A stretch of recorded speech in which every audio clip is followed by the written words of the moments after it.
আচমকা অবসর নিয়ে সকলকে চমকে দিয়েছিলেন প্রাক্তন উপরাষ্ট্রপতি জগদীপ ধনখড়। মঙ্গলবার তার উত্তরসূরি নির্বাচন হতে চলেছে। এই উপরাষ্ট্রপতি পদে প্রতিদ্বন্দ্বিতা করছেন এনডিএ সমর্থিত প্রার্থী তথা মহারাষ্ট্রের প্রাক্তন রাজ্যপাল সিপি রাধাকৃষ্ণন এবং বিরোধী পক্ষ থেকে থাকছেন ইন্ডিয়া জোট সমর্থিত প্রার্থী ও সুপ্রিম কোর্টের প্রাক্তন বিচারপতি বি সুদর্শন রেড্ডি। জগদীপ ধনখড়ের পর তার উত্তরসূরি কে? নয়াদিল্লিতে নতুন উপরাষ্ট্রপতি নিয়ে জল্পনা তুঙ্গে।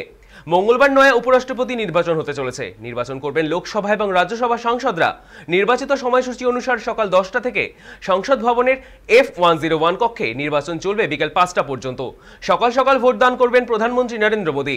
উপরাষ্ট্রপতি নির্বাচনে রয়েছে জটিল অঙ্কের খেলা। উপরাষ্ট্রপতি নির্বাচনে ভোট দেন সংসদ 2 কক্ষের সদস্যরা। জগদীপ ধনখড়ের সময় লোকসভায় বিজেপির একার 302 সাংসদ ছিল। এরপর শরিকদের সমর্থনও ছিল। রাজ্যসভাতেও অনেকটা এগিয়ে ছিল এনডিএ। এবার বিজেপির 235 জন সাংসদ, ফলে নির্ভর করতে হচ্ছে নীতিশ কুমার, চন্দ্রবাবু নাইডু, চিরাগ পাসওয়ানদের উপরে। এছাড়াও ছোট ছোট শরিকদের সমর্থনের জন্য হাত পাততে হচ্ছে। এবার ইন্ডিয়া জোট অনেক বেশি শক্তিশালী এবং ঐক্যবদ্ধ।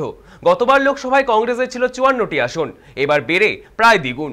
আবার তৃণমূল বা ডিএমকে, সমাজবাদী পার্টির শক্তিও দ্বিগুণ হয়েছে। কিন্তু ভোট যেহেতু গোপন ব্যালটে হবে, তাই অনেক সাংসদই ক্রস ভোট করতে পারে বলে আশঙ্কা করছেন অনেকেই। এর আগে থেকে সতর্ক হয়েছেন দুপক্ষই। যেহেতু দক্ষিণী আবেগকে হাতিয়ার করে দুপক্ষই দক্ষিণ ভারতীয় প্রার্থী করেছে, তাই এবার এনডিএ প্রার্থীর জয় মসৃণ হবে না বলেই মনে করছে রাজনৈতিক মহল। মঙ্গলবারই গণনা শেষ হতেই ফলাফল জানা যাবে। মঙ্গলবার রাতের মধ্যেই জানা যাবে দেশের পরবর্তী উপরাষ্ট্রপতি কে হচ্ছে।